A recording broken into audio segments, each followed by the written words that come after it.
517 ప్రశ్న. 100 గొర్రెల గురించి ఉపమానం చెప్పండి.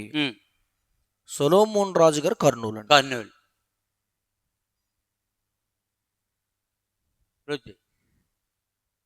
100 గొర్రెల గురించి ఉపమానం చెప్పమని. ఎక్కడ ఉంది ఇది 100 గొర్రెలు? లూకాసు 15వ అధ్యాయంలో అది 100 గొర్రెలు. లూకాసు 15వ అధ్యాయం 3 నుంచి 7 వచనాలు. అందుకైన వారితో ఈ ఉపమానం చెప్పాను, మీలో ఏ మనుషునికైనాను 100 గొర్రెలు కలిగి ఉండగా వాటిలో ఒకడు తప్పిపోయినట్లా అతడు 99 అడవిలో విడిచిపెట్టి తప్పిపోయిన దొరుకు వరకు దాన్ని వెదక వెళ్ళడా? అది దొరికినప్పుడు సంతోషముతో దాన్ని తన భుజం మీద వేసుకుని ఇంటికి వచ్చి తన స్నేహితులను పొరుగు వారిని పిలిచి, మీరు నాతో కూడా సంతోషించుడి, తప్పిపోయిన నా గొర్రె దొరికినదని వారితో చెప్పును కదా. దీనికి మనం వీడియోలో ఒకటి చెప్పేశాం. ఏంటిది? యేసు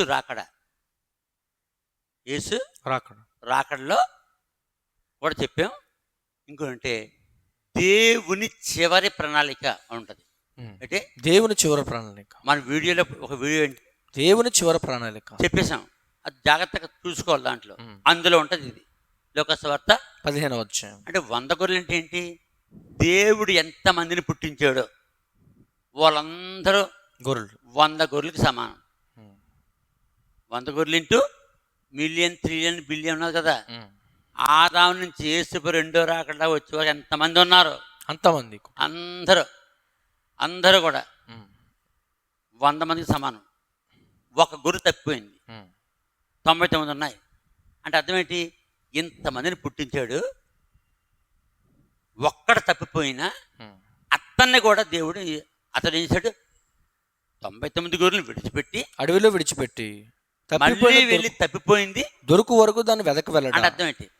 దేవుడు ఎంతమందిని పుట్టించాడో వారందరూ పరలోకం చేరే వరకు ఆయన ఊరుకోడు. అంటే ఆయన ఊరుకోడు. అందుకనే 15:1 లూకాసు 15వ అధ్యాయం మొదలువచ్చు.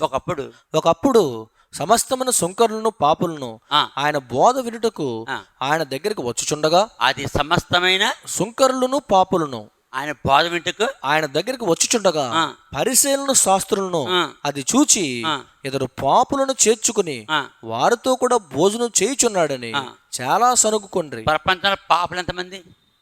చాలా. పుట్టిన ప్రతి ఓడు పాపను తీసేనకే యేసుప్రభు రక్తాన్ని కాచాడు. Hebrew 2:9 object. కాబట్టి పరలోక రాజ్యములో ప్రతి మనిషి, బైబిల్ యొక్క ముఖ్య ఉద్దేశం ఏంటంటే బైబిల్ కంక్లూజన్ అంటది. ఏమంటారు? బైబిల్ కంక్లూజన్ ఏంటంటే దేవుడు మానవుల్ని తన స్వరూపంలో పుట్టించాడు, తన ఆత్మను పెట్టాడు, వారి కొరకే చనిపోయాడు, వారందరి కొరకే రక్తం కాచాడు. హెబ్రీ 2:9. హెబ్రీలు రాసిన పత్రిక 2వ అధ్యాయము 9వ వచనం. దేవుని కృప వలన యేసుక్రీస్తు ప్రభు ప్రతి మనుషుని కొరకు మరణము అనుభవించినట్లు దూతల కంటే కొంచెము తక్కువ వాడిగా చేయబడిన యేసు మరణం పొందినందున మహిమా ప్రభావములతో కిరీటము ధరించిన వారుగా యేసుక్రీస్తు ప్రభుని చూచున్నాం. చాలు. ఎంత మంది కొరకు చనిపోయాడు? ప్రతి మనుషుని కొరకు. అంటే అందులో నక్సలైట్లు, హేతిస్టులు, సైన్సిస్టులు, హిందువులు, ముస్లింలు, బుద్ధులు, జైనులు, ఇంకా మనకు తెలియని జాతులన్నీ మనిషిగా ఎవడ పుట్టి ప్రపంచం ఎక్కడున్నా అందరి కొరకు రక్తం కాచింది ఎవరు? యేసుక్రీస్తు ప్రభు. వాళ్ళందరూ పరలోకం చేరాలని కాచాడా, చేరకూడదని కాచాడా? అందరూ పరలోకం చేరాలను. అది 100 గొర్రెలకు ఉపమానం. అంటే ఒక్కడు తప్పిపోయినా వాడిని విడిచిపెట్టాడు, పరలోకం చేరాలి. పరలోకం చేరకుండా ఎవడు తప్పిపోయిన వాడిని కూడా ఏం చేస్తాడు? వెతకు వెళ్తాడు. ఆడి కోసం కూడా రక్తమా చెందించారు. ఈ సంగతి చాలా మంది తెలదు. యెషయా 53:6 యెషయా గ్రంథం 53వ అధ్యాయము 6వ వచనం. మనమందరము గొర్రెల వలె త్రోవ తప్పిపోతాం, మనలో ప్రతి వాడును తనకిష్టమైన త్రోవకు తొలగిను. యెహోవా మనందరి దోషమును అతని మీద మోపాను, ప్రపంచంలో ఎంతమంది ఉన్నారో అందరికీ ఏముంది? దోషం ఉంది. దోషం ఉంది. అందరూ కూడా తావ తొలగిపోయారు. ఉమ్. హిందువులుగా కొంతమంది, మహామందులు కొంతమంది, సైన్సిస్టులు, హేతిస్టులు, నక్సలైట్లు, దేవుళ్ళు లేడని కొంతమంది, అనేక రకాలైన చెప్పు మతాలు కరెక్ట్. వీరందరూ ఏంటి? దారి తొలగిపోయారు. దారి తొలగి అక్కడ ఏం రాస్తున్నాడు? మనలో ప్రతి వాడు తనకిష్టమైన త్రోవకు తొలిగాను. యెహోవా మనందరి దోషమును అతని మీద మోపాను. అంటే ఎవడలా పోయినా ఎవరు పనిస్తారు? యేసుప్రభు గారు. మరి ఇంకేది గొడవ ఎందుకు? కరెక్ట్గా వేసాడు ప్రశ్న. నాకేసాడు గొప్ప సంగతి. ఈ సంగతి నాకు తెలుసు కాబట్టి. అంటే ఎవడు తప్పిపోయినా, ఎంత పాపి అయినా ఆడు పర్లోకం చేరకపోయినా అతని దోషాన్ని ఎవరు భరించారు? యేసుప్రభు గారు. అందుకని యేసుప్రభు చేతాడని మెల్ల మీద ఎక్కించుకుని తెస్తాడు.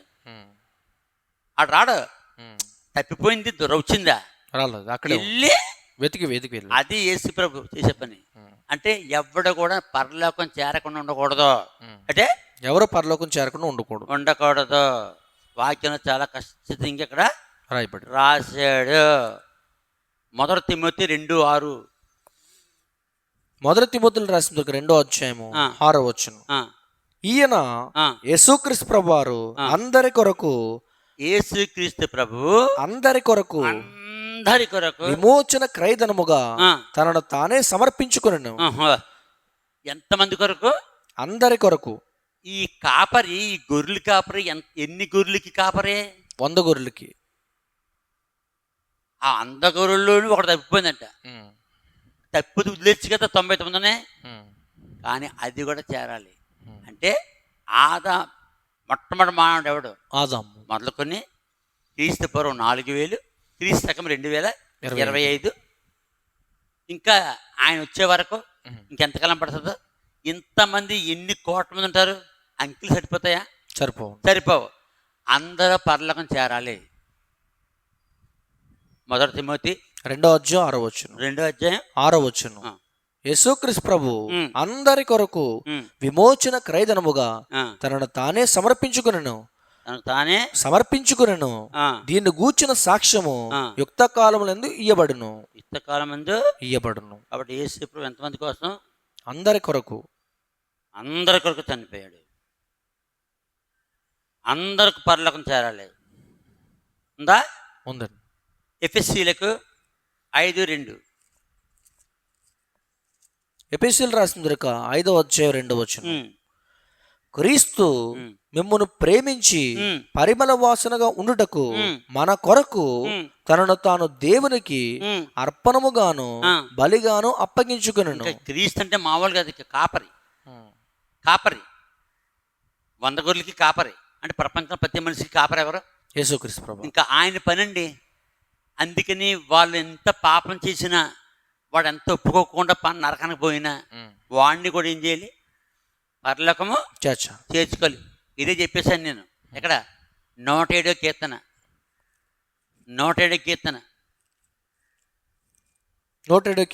10 నుంచి 15. 107వ కీర్తన 10 నుంచి 15 వచనం. దేవుని ఆజ్ఞలకు లోబడక మహోన్నతుని తీర్మానమును, ఇది తప్పని గోరంటే లోబడక మహోన్నతుని తీర్మానమును తృణీకరించినందున బాధ చేతను ఇనప కట్ల చేతను బంధించబడిన వారై చీకట్లోను మరణాంధకారంలోను నివాసము చేయవారి హృదయమును ఆయన ఆయాసము చేత కృంగజేశాను. ఇది తప్పని గొర్రె. వారి కూలి ఉండగా సహాయుడు లేకపోయాను. ఇది తప్పని గొర్రె అంటే కష్టకాలమందు వారు యెహోవాకు మొరపెట్టిరి. తప్పని గొర్రెకి ఏమొచ్చింది? కష్టకాలము వచ్చిందా? వచ్చింది. అది రాలేకపోతుంది. ఆయన వారి కష్టంలో ఉండిపోయింది, ఆ మంటలో ఉండిపోయింది, ఆ నరకంలో ఉండిపోయింది. ఇప్పుడు ఎవడు వెళ్తాడు? కష్టకాలం ముందు వారు యెహోవాకు మొర్రపెట్టిరి. ఆయన తప్పని గొర్రె ఏడుతోంది అక్కడ, అరుస్తోంటది అక్కడ. ఆయన వారి ఆపదల్లో నుండి వారిని విడిపించాను. అది భుజం మీద వేసుకుంటారు. వారి కట్లను తెంపివేసి చీకట్లో నుండి మరణాంధకారంలో నుండి వారిని రప్పించాను. ఆయన కృపను బట్టి ఇది తప్పని గొర్రె.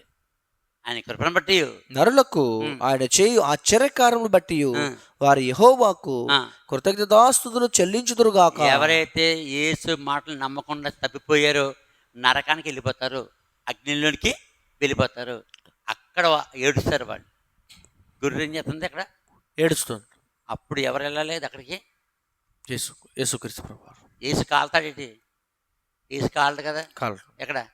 నరకంలో. అవును. రారా పైకి రా. నీకోసం రక్తం కాచాను నేను, నీకోసమే రక్తం కాచా. అందుకనే లోకాసువార్త 15వ అధ్యాయంలో ఆ గొర్రెని మెల్ల మీద ఎక్కించుకుని, అంతేనా? అంతేనా? అంతే. తీసుకురా ఎక్కించుకున్నారు. చదువు. లూకాసు 15వ అధ్యాయము 5వ వచనం. అది దొరికినప్పుడు సంతోషముతో దాన్ని తన భుజం మీద వేసుకుని ఇంటికి వచ్చి తన స్నేహితులను పొరుగు వారిని పిలిచి, మీరు నాతో కూడా సంతోషించుడి, తప్పిపోయిన నా గొర్రె దొరికినదని అంటే ఎంత వారితో చెప్పును కదా. అక్కడ ఒక గొర్రె అన్నాడు, ఆ ఒక గొర్రె కొన్ని కోటాను కోట్లు కోట్లు కోట్లు కోట్లు బిలియన్ మిలియన్ బిలియన్స్ వాళ్ళందరినీ తిరిగి ఏం చేస్తాడు? తెచ్చుకుంటాడు. అది లోకాసువార్త 15వ అధ్యాయం అంటే. అదే 10 నెలల్లో ఒకటి పడిపోతాం, ఇద్దరిలో ఒకటి పోయి అంతా పోగొట్టుకుని రావడం, ఇదంతా ఏంటి? దేవుని రాజ్యానికి అందరూ చేరాలి, అదంతా చెప్పేసాం మనం. ఇదంతా ఎక్కడుంది? మన వీడియోలు ఫస్ట్ నుంచి ద బైబిల్ హిస్టారికల్ మ్యూజియం అని కొట్టాలి. ద బైబిల్ హిస్టారికల్ మ్యూజియం అని కొట్టాలి. కొట్టగానే సేహ్ సామ్యులు మనోహర్ అవుతుంది. ఏదేం తోడదానికి ఎదుక్కుండా ఉండాలి. ఏది? దేవుని చివరి ప్రణాళిక మనుషుల పట్ల ఏంటి? ప్రతి మనుషుడు పరలోకం చేరాలి. అందుకే ఫిలిప్పీలకు 2వ అధ్యాయము 9, 10 వచనాలు. ఫిలిప్పీలకు రాసిన 2వ అధ్యాయము 9, 10 వచనాలు. అందుచేతను పరలోకమందున్న వారిలో కానీ, భూమి మీద ఉన్నవారిలో కానీ, భూమి క్రింద ఉన్నవారిలో కానీ ప్రతి వారి మోకాలను. భూమి కిందకి ఎవడు వెళ్తాడు? పాతాళలోకానికి. రక్షణ లేనటువంటి ఆడు కూడా ఏం చేయాలి? ప్రతి వాని మోకాలను యేసునామమును వంగునట్లు. ఎప్పుడు వంగుతుంది? ఆయన అందులో తను తీస్తేనే ఆడు మోకరింతాడు. ప్రతి వాని నాలుకయు తండ్రిని దేవుని మహిమార్థమై యేసుక్రీస్తు ప్రభువును ఒప్పుకున్నట్లును దేవుడు ఆయన అధికముగా హెచ్చించి ప్రతి నామునకు పై నామమును ఆయనకు అనుగ్రహించెను. ప్రపంచంలో ఎవడైనా సరే భూమి మీద యేసు నమ్ముకుని పరదేశ పారలోకి వెళ్ళినా, భూమి మీద యేసు నమ్మకుండా పాతాళలోకం నరకానికి వెళ్ళినా, పరలోకానికి 2 దారులు. ఎన్ని దారులు? 2 దారులు. ఒకటి భూమి, యేసు నమ్మడం, రక్షించబడ్డాడు, పరదేశ పరలోకం. రెండోది భూమి పాపాలతో రక్షింపబడలేదు, ఎక్కడికి వెళ్తాడు? నరకం. నరకము, పాతాళము, పాతాళలోకం నుంచి నరకము, అక్కడి నుంచి పరలోకం. అంటే ఆ నరకంలోకి వెళ్ళాడు కూడా రక్తం కార్చాడు. అందరు పాపాలు ఇంకా మీద. అందుకని ఇదిగో లోక పాపను మోసుకొని పోవు దేవుని గొర్రెపిల్ల. ఇంక ఎవడ పాప అంటే ఈ పాపం ఎవరు చేయించున్నాడు మనుషుల చేత? పాపపురుషుడు సతాన్, ముక్కోడి దేవతలు. గొడవంతా ఎవరికి? దేవునికి పాపులకి. ఎవరా పాపులు? మొట్టమొదటి పాప ఎవడు? పాపపురుషుడు. రెండోవాడు అపవాది, సాతాన్. మూడోది ముక్కోడి దేవత. అది అందుకనే మానవులు దొంగిలించబడ్డారు. అందుకనే 2 కొరింథీ 4:4. 2 కొరింథీయులకు రాసిన 4:4 దేవుని స్వరూపి అయిన క్రీస్తు మహిమను కనపరచు సువార్త ప్రకాశము వారికి ప్రకాశింపు నిమిత్తము ఈ యుగ సంబంధ దేవత అవిశ్వాసులైన వారి మనోనేత్రములకు గుడ్డితనము కలుగు చేసెను. మానవుడు తనంతట తాను గుడ్డోడయ్యాడా? అంటే పాపయ్యాడా? అయితే ఎవడ పాపగా చేశాడండి? ఈ యుగ సంబంధ దేవత. మరి ఆడెవడు? అవిశ్వాసులను మనోనేత్రములు గుడ్డితనము కలుగు చేశాడు. అంతే, గుడ్డోడైపోయాడు. అంటే దేవుని చూడలేని కాడు. ఇప్పుడు ఏం చేయాలి? యెషయా యుగ సంబంధం దేవత సైతన్ గాడు, మహాపురుషుడు, ముక్కోడు దేవతలు, మనుషులు గుడ్డోడు చేశాడు. ఆ గుడ్డితనం ఎలా? గుడ్డోడు తనంతట బాగు చేసుకోవడం కావాలి. అది యెషయా 25:6, 7, 8, 9. యెషయా గ్రంథం 25వ అధ్యాయము 6, 7, 8, 9 వచనం. ఈ పర్వతం మీద సైన్యులకు అధిపతి యెహోవా సమస్త జనముల నిమిత్తము క్రొవ్విన వాడుతో విందు చేయను. మడ్డి మీదనున్న ద్రాక్షారసముతో విందు చేయను. మూలుగు గల క్రొవ్విన వాటితో విందు చేయను. మడ్డి మీద నిర్మలమైన ద్రాక్షారసముతో విందు చేయను. సమస్త జనముల ముఖములను కప్పుచున్న. ఎంతమందికి మీద? సమస్త జనముల ముఖములను కప్పుచున్న. ఎంతమంది గుడ్డోని చేశాడు ఈ సైతన్ గడు? సమస్త జనముల ముఖములను కప్పుచున్న ముసుగును సమస్త జనముల మీద పరచబడిన తెరను ఈ పర్వతం మీద ఆయన తీసివేయను. మానవుల్ని పాపంతో గుడ్డోళ్ళు చేసింది ఎవడు? ముక్కోడి దేవతలు, సాతాను. కోడి దేవతలు, సాతాను, సాతానుడు, పాపురుషుడు, అసలుడు, పాపురుషుడు, అసలు బాషాడు, మహాపురుషుడు. ఇప్పుడు వాళ్ళు గుడ్డోళ్ళుగా చేసాడు మనుషుల్ని. మనుషులు ఎవరు? గొర్రెలు, అమాయకులు, ఏమి తెల్లదాడికి. ఇప్పుడు ఎవరు బాగు చేసుకోవాలి? దేవుడు, పుట్టించినోడు. ఇప్పుడు పుట్టించినోడు ఏం చేస్తాను చూడు. సమస్త జనముల ముఖములను కప్పుచున్న ముసుగును, సమస్త జనముల మీద పరచబడిన తెరను ఈ పర్వతం మీద ఆయన తీసివేయను. ఎవరు తీసేస్తారు? దేవుడు. కప్పింది ఎవడు? ముగ్గురు. తీసేసేది ఎవడు? దేవుడు. మనిషి ఎవడు? ఇప్పుడు న్యూట్రల్. అందుకనే గొర్రెలు అంటున్నారు మనల్ని. మనిషికి ఏం సంబంధం లేదు, వాళ్ళిద్దరు దెబ్బలాడుకుంటున్నారు. ఎవరితోనూ? దేవుడు, మహాపురుషుడు, దేవుడు. మహాపురుషుడు, అపవాది. మహాపురుషుడు, నీతిగల పురుషుడు, పరిశుద్ధమైన పురుషుడు. ఆ ఇద్దరు దెబ్బలాట్లు మనకేమైంది? గుడితనం కలిగింది. ఇప్పుడు దేవుడు ఏం చేస్తున్నాడు? తీసివేయును. ఏం చేస్తాడు? ముసుగును. దాని తర్వాత ఏమవుతుంది? మరెన్నడూ ఉండకుండా మరణమును ఆయన మృంగివేయను. అంటే పాపం చేస్తే మరణం ఉంది. ఇప్పుడు పాపం ద్వారా అందరిని మరణించబడి, మరణం అంటే నరకం. దేవుడు ఏం చేస్తున్నాడు? చప్పాహ అని చెప్పి తీసి పారేసి ప్రభు అయిన యెహోవా ప్రతి వారి ముఖం మీదే బాష్ప బిందువును తుడిచేసాడు. తర్వాత భూమి మీద నుండి తన జనుల నిందను తీసివేయను. భూమి మీద తన జనుల నింద తీసివేయను. ఏంట నింద? పాపమైన నింద తీసివేయను. రక్తంతో తుడిచేశాడు. ఎలాగూ జరుగునని యెహోవా సెలవిచ్చి ఉన్నాడు. చాలు. ఎలా జరుగుతాయి అంటే గొడవ వాళ్ళిద్దరికనే, మహాపురుషునికి, పరిశుద్ధ పురుషుడికి. ఆ పరిశుద్ధ పురుషుడిని మనం ఏమంటున్నాం? దేవుడు. దేవుడు. మహాపురుషుడు ముక్కోడి దేవతను బయట దిగొచ్చాడు. దానికి ముందు దేవుని యొక్క కెరూబు అనే దూతను తీసుకొచ్చాడు, పాపిగా చేశాడు. ఆడే సైతాన్ గాడు. అందుకని మానవులు న్యూట్రల్. అంటే న్యూట్రల్. ముసుగేస్తే వేయించుకుంటాడు, తీసేస్తే తీయించుకుంటాడు. ముసుగేసింది ఎవడు? పాపము. తీసేది ఎవడు? దేవుడు. దేవుడు. అయిపోయింది. ఇంకా ఇలాంటి గంటలు చెప్పాలి. వీడియో లాంగ్ అయిపోద్ది కాబట్టి అక్కడక్కడ చెప్తున్నాం. చివరగా 107 కీర్తన, 107 కీర్తన చివరగా 24 నుంచి లేకపోతే 25 నుంచి 32 వరకు. 107 కీర్తన 25 నుంచి 32 వరకు. ఆయన సెలవీయగా తుఫాను పుట్టెను, అది దాని తరంగములను పైకెత్తెను. వారు ఆకాశం వరకు ఎక్కుచు. ఏ తుఫాన్ ఇది? అగ్ని తుఫాను, నరకం. వారు ఆకాశం వరకు ఎక్కుచు అగాధమునకు దిగుచూ ఉండిరి. శ్రమ చేత వారి ప్రాణము కరిగిపోయారు. మత్తులైన వారి వలె వారు ముందుకు వెనుకకు దొర్లుచు, ఇదే నరకం అంటే, ఇటు అటు తూలుచుండిరి. వారు ఎటూ తోచక యుండిరి. శ్రమకు తాళలేక వారు యెహోవాకు మొరపెట్టిరి. అదిగో ఇదే నరకం. నరకం ఏం చేశారు? శ్రమకు తాళలేక అంతే. మరి నరకం నడపడండి. వారు యెహోవాకు మొరపెట్టిరి. ఆయన వారి ఆపదల్లో నుండి వారిని విడిపించాను. ఆయన తుఫాన్ను ఆపివేయగా దాని తరంగములు అణిగిపోయాను. అవి నిమ్మలమైనవని వారు సంతోషించిరి. వారు కోరిన రేవునకు ఆయన వారిని నడిపించాను. భూమిపై పుట్టిన ప్రతి మానవుడు కోరికేంటి?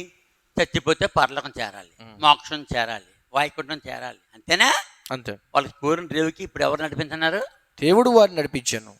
ఆయన కృపను బట్టి, నరులకు ఆయన చేయ ఆశ్చర్యకారులను బట్టి వారు యెహోవాకు కృతజ్ఞతాస్తుతులు చెల్లించుదురుగాక. అప్పుడు దేవుణ్ణి మొక్కుతారు వాళ్ళు. దేవుడు మనిషి పట్ల ఏం చేస్తాడు? ఆశ్చర్యకార్యం చేస్తాడు. ఏం చేస్తాడు? ఆశ్చర్యకారం. ఇది అసలైన ఆశ్చర్యకార్యం. ఇది తప్పని కుమారుడు గొడవ, ఇది గొర్రె గొడవ, ఇది పడిపోయిన నాని గొడవ, ఇది పాపి గొడవ. అంటే ఎవ్వడో ఎల్లకాలం పాపిగా ఉన్నా కీర్లేదయ్యా. పాపిగా ఉన్నావు, నరకన పోయావు, అక్కడ పశ్చాత్తాపడ్డావు, పైకి రా అంటే పైకి రా. ఇవన్నీ చెప్పేశాం. ఎక్కడ చెప్పేశాం? దేవుని చివరి ప్రణాళిక. దేవుని చివరి ప్రణాళిక జాగ్రత్తగా ఎత్తుక్కోవాలి. దానికి నెంబర్ పెట్టలేదు మనం. పెట్టామా? పెట్టలేదు. ఇక్కడతో ఎవరు? సొలొమోన్ రాజు గారు. సొలొమోన్ రాజు కర్నూలు తెలుసుకోవాలి అంటే మన వీడియోలో చూసే ఇతను ప్రశ్న వేశాడు. ఆ, మన వీడియోలు చూసే ఆ, ఇవన్నీ నేను నాకే తెలిసిపోయి చెప్పాడు దేవుడు. నరకానికి వెళ్ళినాడు ప్రతివాడు పరలోకానికి వచ్చేస్తాడని. ఇంకా చెప్పగలను. నన్ను పిలుచుకోవాలాడు ఎక్కడ కర్నూలుకి. కొన్ని లక్షల పూజ చేయాలి, అప్పుడు వస్తాను. ఇక్కడతో ఈ వెళ్ళి పూర్తి చేస్తాం.